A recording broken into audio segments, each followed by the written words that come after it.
وکلا تنظیموں کو اعتماد میں لیے بغیر کسی آئینی ترامیم کا پیکج بے سود ہوگا۔ آل پاکستان وکلا نمائندہ اجلاس کا اعلامیہ جاری، مجوزہ آئینی مسودے کی تشہیر کا مطالبہ۔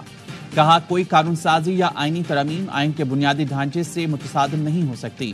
حکومت وکلا تنظیموں کی مشاورت اور مذاکرات کے بعد ہی آئینی ترامیم کو حتمی شکل دے۔ مشاورت کے لیے کمیٹی تشکیل دے دی۔ کمیٹی 7 دن میں تحریری سفارشات حکومت کو پیش کرے گی۔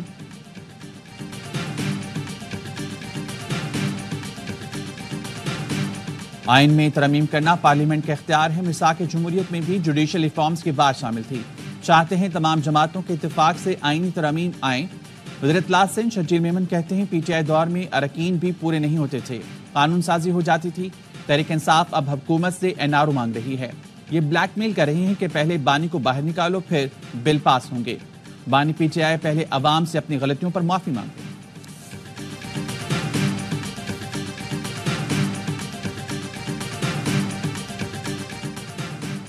پاکستان نے قومی ترانے کی بے توقیری پر افغان قونصل جنرل کی وضاحت مسترد کر دی۔ ترجمان دفتر خارجہ نے کہا میزبان ملک کے قومی ترانے کی بے حرمتی سفارتی آداب کی خلاف ورزی ہے۔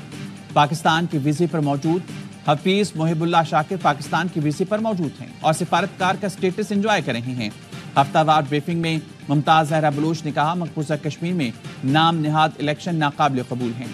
پاکستان مسئلہ کشمیر کا اقوام متحدہ کی قراردادوں اور کشمیریوں کی خواہش کے مطابق حل چاہتا ہے۔ لبنان میں حملوں کی مذمت، اسرائیل سے جواب طلبی کا مطالبہ۔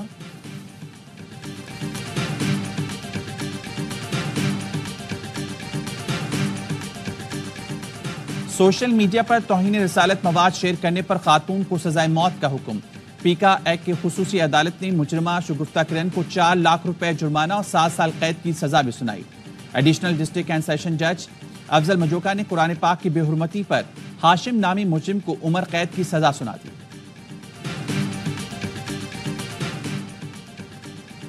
جسٹس طارق محمود جہانگیری کو تبدیل کرنے کا الیکشن کمیشن کا حکم کالعدم قرار۔ اسلام آباد ہائی کورٹ نے 3 حلقوں میں الیکشن ٹریبونل کی تبدیلی کے خلاف محفوظ فیصلہ سنا دیا۔ چیف جسٹس عامر فاروق نے معاملہ واپس الیکشن کمیشن کو بھیج کر دوبارہ فیصلے کی ہدایت کر دی۔ تحریک انصاف کے شعیب شاہین، عامر مغل اور علی بخاری نے ٹریبونل کی تبدیلی کے خلاف درخواستیں دائر کی تھیں۔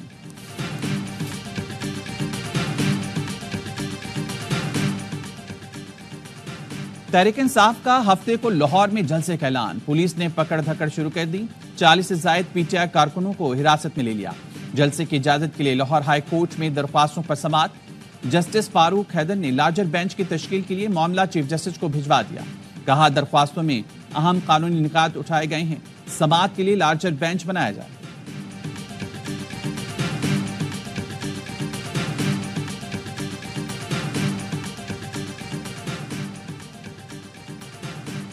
پاکستان سٹاک مارکیٹ میں آج بھی تیزی، 100 انڈیکس میں 1333 پوائنٹس کا اضافہ، انڈیکس 81,794 پوائنٹس پر پہنچ گیا۔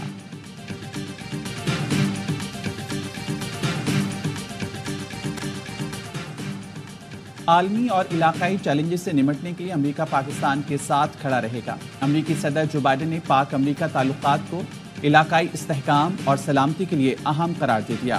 دہشت گردی سے نمٹنے کے لیے دونوں ملکوں کے درمیان تعاون کو سراہا۔ دو طرفہ تعلقات کو مزید مضبوط بنانے کی خواہش کا بھی اظہار کیا۔ کہا مشترکہ ایجنڈے کو آگے بڑھانے اور تعلقات کو مستحکم کرنے کے لیے پاکستان کے ساتھ کام کرنے کے خواہاں ہیں۔ واشنگٹن میں تعینات پاکستانی سفیر رضوان سعید شیخ نے سفارتی اسناد صدر بائیڈن کو پیش کر دی۔ صدر، وزیر اعظم اور پاکستانی عوام کی جانب سے خیر سگالی کا پیغام دیا۔ کہا پاک امریکہ اقتصادی شراکت داری ہماری ترجیح ہے۔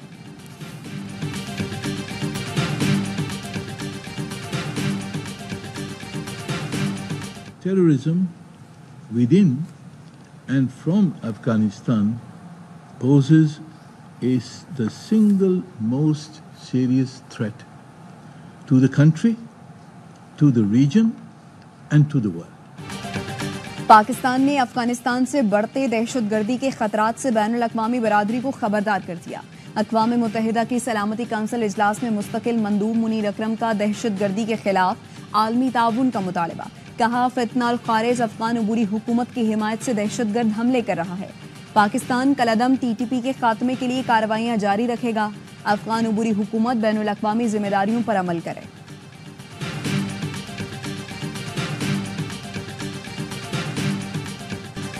حکومت کے اختتامی گیم کا آغاز ہو گیا. اگلے 45 دنوں میں حکومت ختم ہوتی نظر آئے گی. ریت کی دیوار کو آخری دھکا لگنا باقی ہے. اس کا آغاز آج وکلا کے مینشن سے ہونے جا رہا ہے. سابق وفاقی وزیر فواد چودھری کہتے ہیں حکومت نے سپریم کورٹ کو ٹکر ماری ہے جس سے حکومت کا اپنا دماغ گھوم گیا ہے. بلاول نے آئینی ترمیم پر پہلے وکٹری کا نشان بنایا, پھر کہا ہمارا کوئی تعلق نہیں. یہ مثال بھی قائم ہو گئی کہ آئینی ترمیم پاس کر دیں مگر پڑھنی کسی نے نہیں.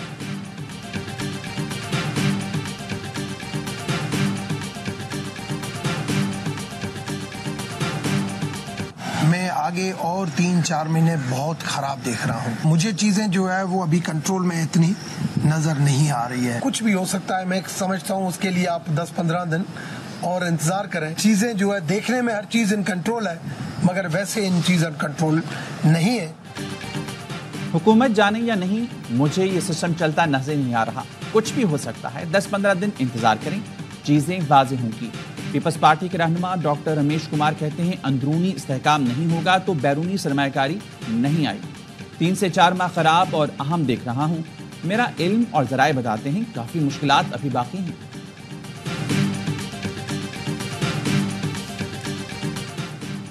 سپریم کورٹ کی مخصوص نشستوں سے متعلق وضاحت پر الیکشن کمیشن کا مشاورتی اجلاس آج پھر ہوگا. تحریک انصاف کے 41 اراکین اسمبلی کو نوٹیفائی کرنے کے احکامات کا جائزہ لیا جائے گا. اہم مشاورتی اجلاس کی سربراہی چیف الیکشن کمشنر کریں گے. قانونی ٹیم سپریم کورٹ کی وضاحت پر تفصیلی بریفنگ دے گی.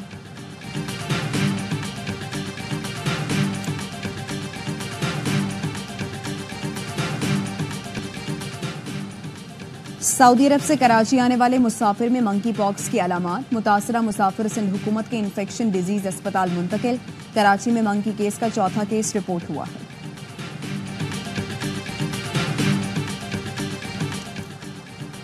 ستائیس DITs اجلاس کے باوجود گمشدہ افراد کا تعین تک نہیں کر سکے.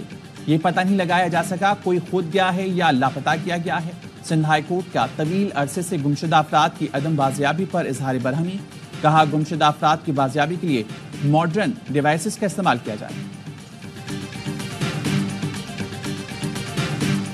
پاک بحریہ کے جنگی بحری جہاز PNS شمشیر کی آپریشن ٹیلنٹ گرف میں شرکت. PNS شمشیر اس وقت خلیج عمان میں علاقائی میری ٹائم سیکیورٹی پیٹرول پر تعینات ہے. PNS شمشیر کی برطانیہ کے رائل نیوی کے جہاز HMS لینکاسٹر کے ساتھ مشق کا انعقاد.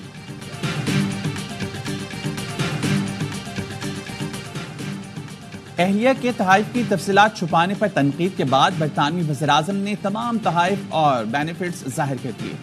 کیئر سٹارمر نے کہا کسی قانون کی خلاف ورزی نہیں کی, تمام تحائف ظاہر کیے ہیں. پاکستان ویمن ٹیم نے جنوبی افریقہ کو دوسرے T20 میں 13 رنز سے شکست دے دی. ملتان میں گرین شرٹس نے پہلے کھیل کر اپنا سب سے بڑا ٹوٹل 181 رنز بنایا. سیریز 1-1 سے برابر. فیصلہ کن مارکا کل ہوگا.